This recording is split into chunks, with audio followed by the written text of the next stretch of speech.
Welcome to Have You Read It, the channel where we bring books to life, one summary at a time. Whether you're here for self-help, personal growth, or business inspiration, there's something for everyone. Today, we're diving into The Culture Code, The Secrets of Highly Successful Groups by Daniel Coyle. This book isn't just another business manual. It's a journey into the heart of what makes groups tick, whether it's a kindergarten class, a Navy SEAL team, or a billion-dollar company like Google. Coyle spent years studying some of the world's most successful groups, unearthing the secrets behind their extraordinary performance. And what he found might surprise you. It's not about individual talent or even intelligence. It's about something much deeper: culture. So, what exactly is culture? Coyle defines it simply as a set of living relationships working toward a shared goal. It's not something you are. It's something you do. And this doing boils down to three key skills: building safety, sharing vulnerability, and establishing purpose. Let's start with safety. Coyle illustrates this with a fascinating experiment involving business school students and kindergartners tasked with building the tallest spaghetti marshmallow tower. Surprisingly, the kindergartners consistently outperformed the business students. Why? Because they focused on interaction and collaboration, while the business students got bogged down in status management. The kindergartners created a safe environment where they could experiment, take risks, and help each other, leading to more effective solutions. This highlights Coyle's point that safety is the foundation upon which strong culture is built. Coyle supports this idea with research from the MIT Human Dynamics Lab, where scientists use sociometers to measure belonging cues, the tiny, often unconscious signals that create safe connection in groups. Things like close proximity, eye contact, physical touch, short energetic exchanges, and active listening. These cues communicate a powerful message: you are safe here. They trigger psychological safety, allowing our brains to shift from a state of vigilance to connection. But safety isn't a one-time fix. It's like a flame that needs to be constantly fed. Coyle emphasizes the importance of over-communicating your listening, spotlighting your own fallibility, especially as a leader, embracing messengers of bad news, and overdoing thank yous. These seemingly small actions send powerful signals of connection and belonging. The second skill is sharing vulnerability. Coyle uses the example of United Airlines Flight 232, which suffered a catastrophic engine failure. The pilots, facing a situation they were never trained for, openly admitted their lack of knowledge and asked for help. This created a vulnerability loop, a shared exchange of openness that allowed the crew to cooperate effectively and land the plane, saving many lives. Although they ultimately crashed, their cooperation during the emergency resulted in a far greater survival rate than what would normally be expected in this impossible situation. Vulnerability loops are built through a specific pattern of interaction.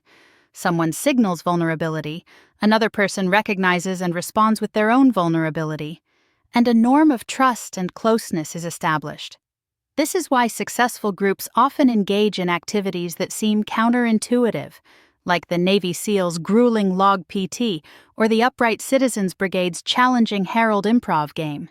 These exercises force individuals to be vulnerable and rely on each other, forging deep bonds of trust.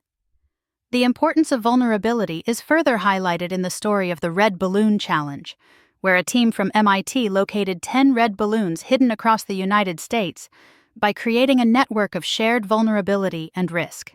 Their simple, open invitation for help outperformed teams with far more sophisticated technology and resources. The third skill is establishing purpose. Coyle emphasizes that purpose isn't some grand, mystical thing. It's about creating simple beacons that focus attention and engagement on a shared goal.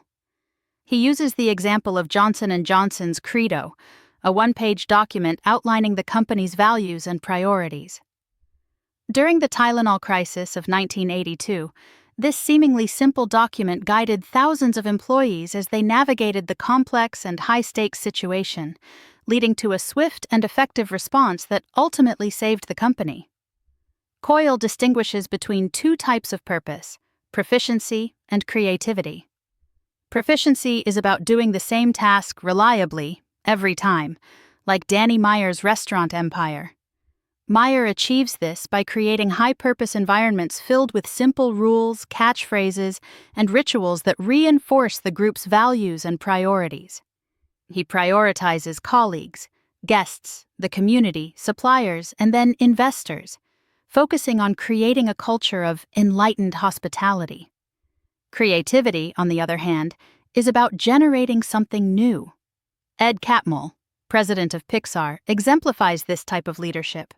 He focuses on building systems that allow teams to experiment, fail, and learn, fostering a culture where mistakes are seen not as setbacks, but as essential steps in the creative process. Catmull emphasizes hiring smart people, failing often, listening to everyone's ideas, and facing problems head-on.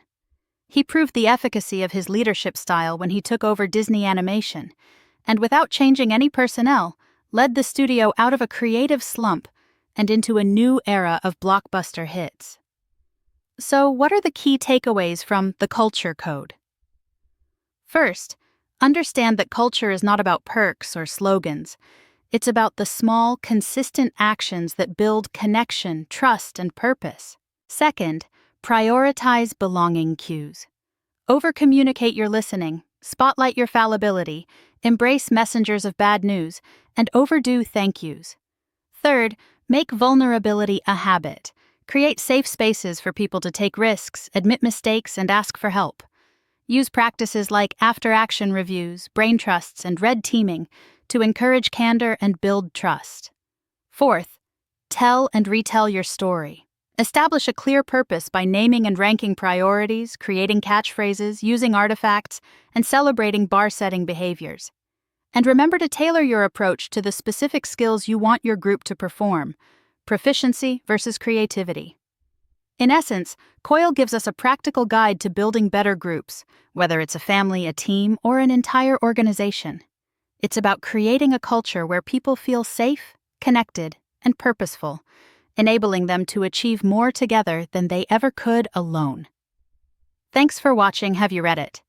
Make sure to give this video a thumbs up and hit that subscribe button so you never miss our next book dive.